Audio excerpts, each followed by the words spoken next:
গায়ে একটা ভক্তি দিয়া কয় বাজান, আমি যে জাহাজে চাকরি করি,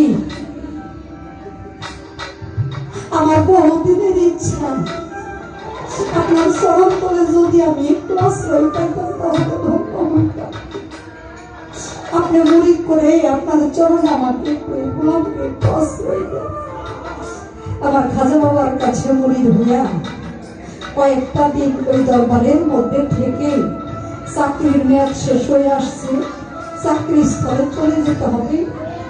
আমার খাজা বাবার কাছে গিয়া বলতেছে, বাজান আমি তো একটা চাকরি করি, আপনার কাছে বলেছি আমি তো ছুটি নিয়ে আসছিলাম, ধরো দিব আমার ছুটির সময় শেষ হয়ে গেছে, আমার আবার চাকরিতে চলে যেতে হবে, যদি আপনি অনুমতি দিতেন তাহলে আমি বিদায় নিতাম।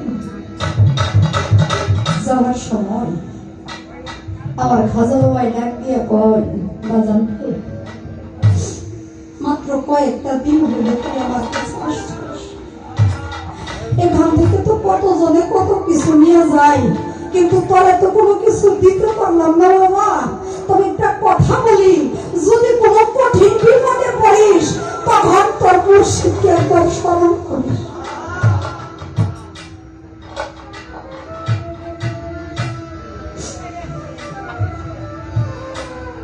নাবিল চলে গেছে, বাবা মার কাছে চলে গেছে, বাবা মার কাছ থেকে বলে একটা রাত বাবা মার কাছে থেকে পরের দিন সকালে চলে যাবে।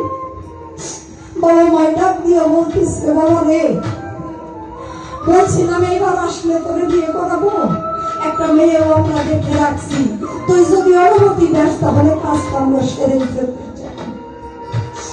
হেমন্ত বাজার দেখে পছন্দ না হইলে ছেলে মেয়েরা নিজেরাই পছন্দ করে বিয়ে শাদী করে, তাই না? আমাকে বাচ্চা চাগো আপনাদেরকে বাবা মায় যা দৈরাই না দিছে তাই নিয়ে সারাটা জীবন কাটাইয়া দিলেন, দেখা সাক্ষাতে কোনো দরকার পড়ে নাই। বাবা মাই মেয়ে দেখে রাখছে, বলে মা তোমাদের যেমন ইচ্ছা, ছেলেরা নিয়ে যায় খালি মেয়ের বাড়িতে গিয়া বিয়ে পড়াইয়া বাড়িতে নিয়ে আসছে। একটা রাত মাত্র পার হয়েছে, পরের দিন যখন ওই নাবিক চলে যাবে তার স্ত্রী ডাক দিয়ে বলতেছে, স্বামী গো মাত্র একটা রাত্র হইল তোমার সাথে আমার বিবাহ হয়েছে, ভালো করে তোমাকে আমি দেখলাম না, চিনলাম না, আমাকেও তুমি দেখলাম না, চিনলাম না।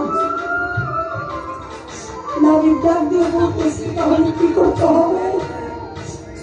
বলে তোর দিব, তুমি তো চাকরি স্থলে চলে যাবে, আমার একটা আর্জি যদি তুমি তারপরে কি বলো? স্বামী গো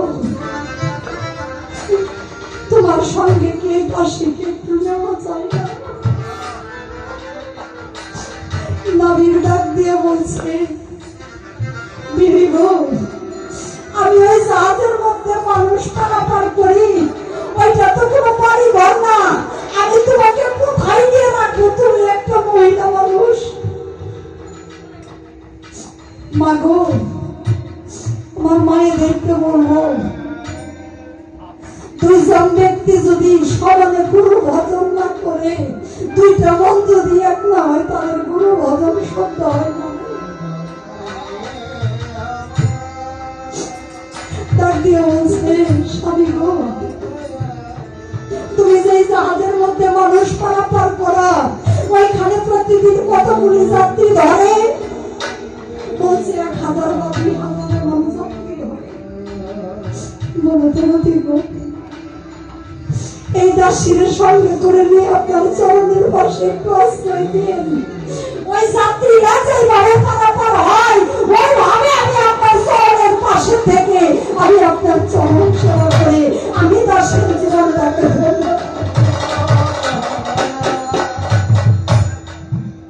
সঙ্গে করে নিয়ে চলে গেছি।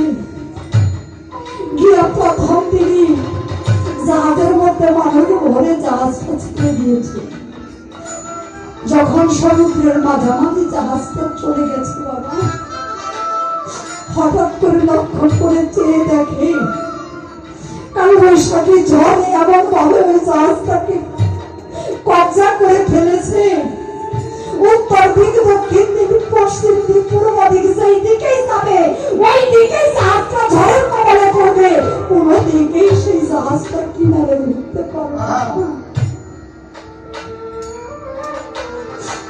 অবস্থা দেখতে দেখতে ভাবতে ভাবতে জাহাজটা ঘূর্ণিপাকের মধ্যে পড়ে অনেক উপরে উঠে গেছে।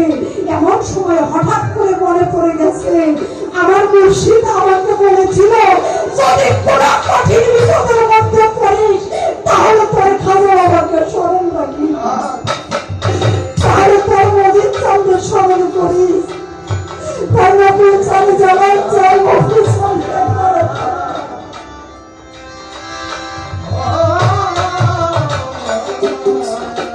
খাজা বাবার কথা স্মরণ করে একটা জায়গাবাদ মিশায় জায়গাবাদের মধ্যে ঘোড়া কাবাব সাহেব আই পড়ে ডাকতেছে, হে দয়াল খাজা তুমি না কইলে কারিমে গেলাম, তোমার ভক্ত আজকে বিপদে পড়ে এতগুলো মানুষের জান মাল দিয়ে বিপদে পড়ে তোমায় ডাকতেছে।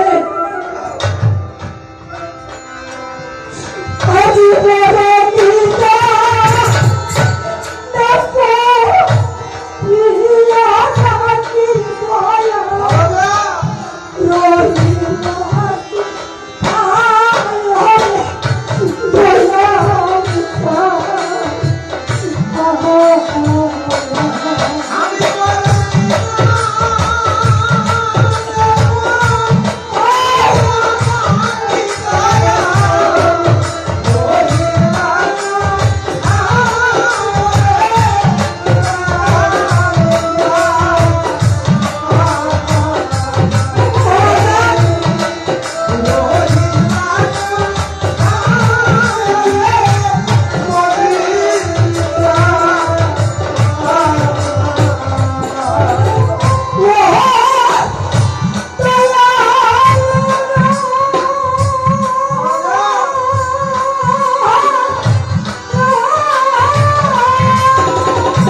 যে জগতে বাবা হারাইছে সে জানে এদিন পর কি জানতো না।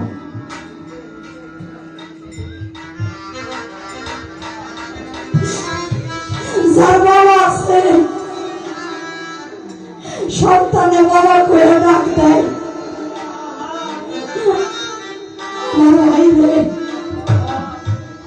ওর করে যায় ছটফট করে। আমার যদি পাগল একটা বাপ থাকতো রে, আমি দিন শেষে যাই বাবা করে একটা ডাক দিয়া আমার গানটা জোরাই যেমন দক্ষিণী মাঝার ঘরে আছে কিছু পাঞ্জাবি সন্তানের চোখের আড়ালে থাকে, তবে যায় আমার বাচ্চা কোথায় আছে রে, যার সেই যেমন দক্ষিণী হারিয়ে গেছে সারাদিন যদি না খেয়ে না বইয়া বাইরে পড়ে থাকে, একটা বার কেউ কইব না বাজার তুই কই রে, পাগল একটা মা যদি ঘরে থাকে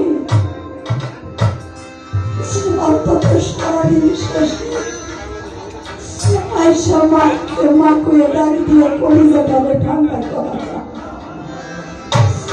যার সেই সন্তান হারিয়ে গেছে তার মতো বাপ মা হারাইয়া সন্তান হয়ে যায় একদিন, আর মুর্শিদে হারাইয়া হয়ে যায় জাতের কাঙ্গাল। এই ঘরে যার কিছুই নাই তার মতো দুঃখী আর জগতে নাই।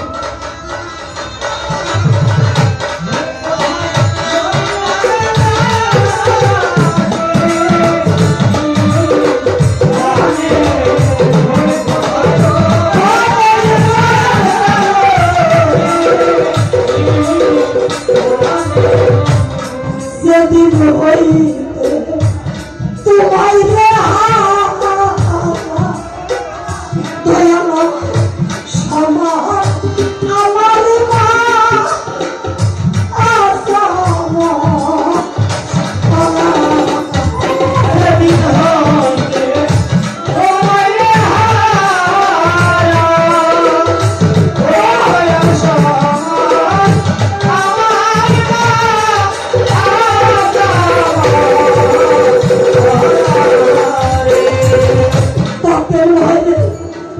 যেদিন হইতে আমার পাগল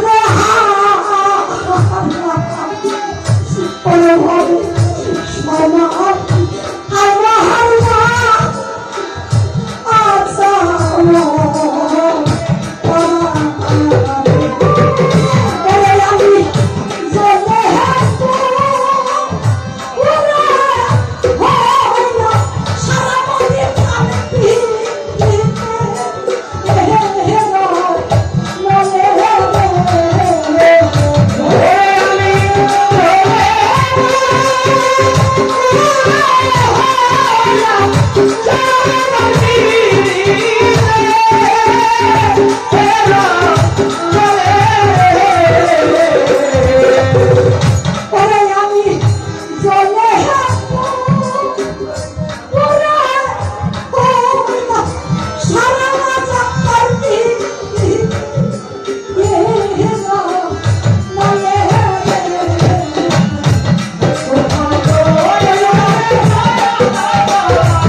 Bye.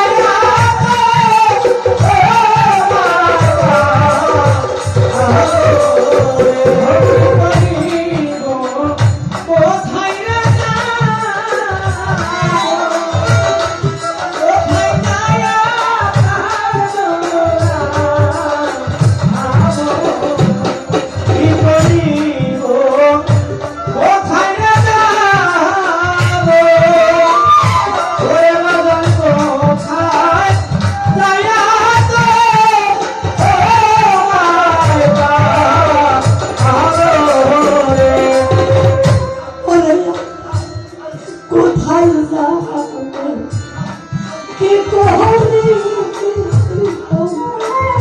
বলিতে যা কোথায় যাইয়া হাতু ওহো মানিকা বাবো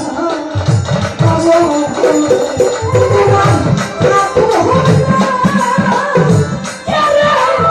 কেরে লয়া যাইয়া যাইয়া হইলে তু থামে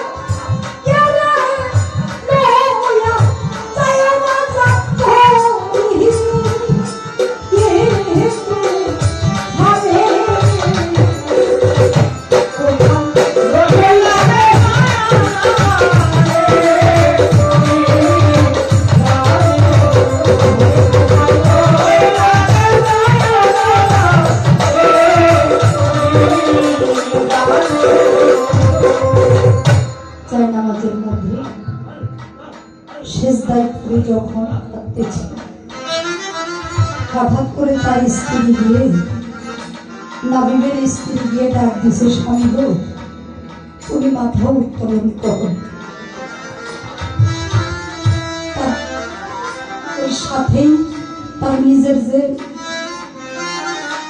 সিকিউরিটির জন্য একটা অস্ত্র থাকে এইটা নিয়ে স্ত্রীর গায়ে আঘাত করতে গেছে স্ত্রী ডাক দিয়ে বলতেছে স্বামী মাত্র একদিনের সম্পর্ক তোমার সাথে আমার আর তুমি আমার গায়ে আঘাত করতে আসলে আমি তো তোমাকে একটা সুসংবাদ দিতে আসছি আমাদের জাহাজটা এখন নিরাপদ ঝড় চলে গেছে সমস্ত যাত্রীরা এখন নিরাপদে আছে আমি এই সুসংবাদ তোমাকে দেওয়ার জন্য এসেছি আর তুমি আমার আঘাত করতে চাইবে জাহাজের নাবিক ডাক দিয়ে বলছে বিবি তোমাকে যে আমি কেন আঘাত করতে চাইছি তুমি জানো এর চাইতে সুখবর হইল আমি যদি ওই বিপদে না পড়তাম আমার দয়াল আমি এত কাছে পাইতাম না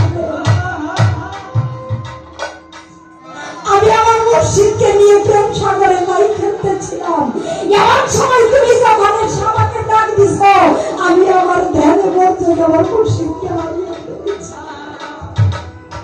এই জন্য আমি তোমাকে আঘাত করতেছি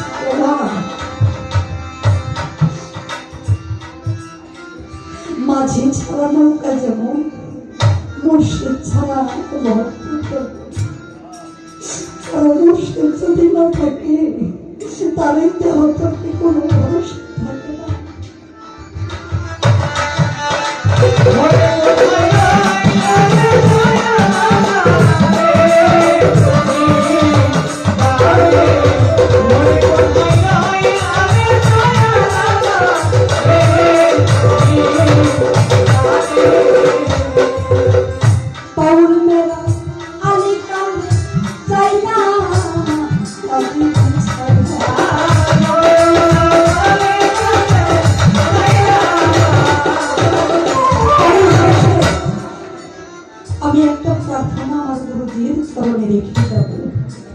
প্রতিটা ভক্তের যেন প্রার্থনা থাকে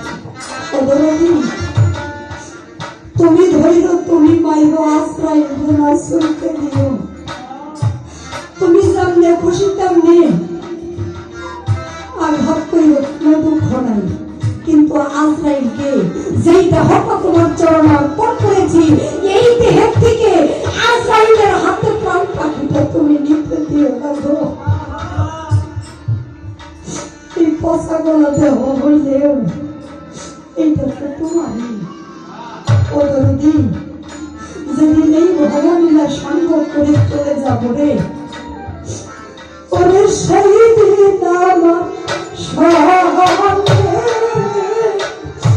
থাইকো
ওই পার ছেড়ে যেদিন ওই পারে চলে যাবো, এদিনে বন্ধু ওই পার হাঁটাতে বসে যদি কান্দি,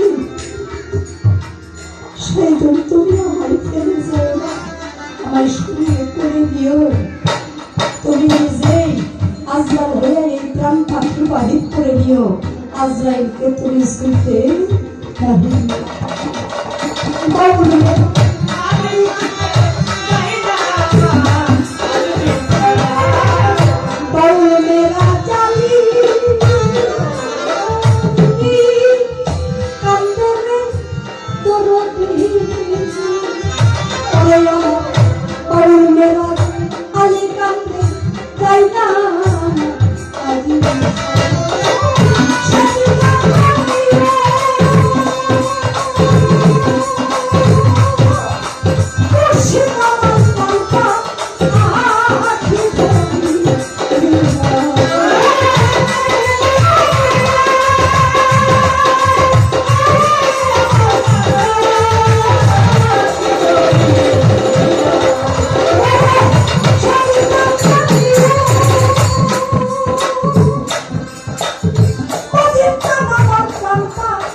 Oh,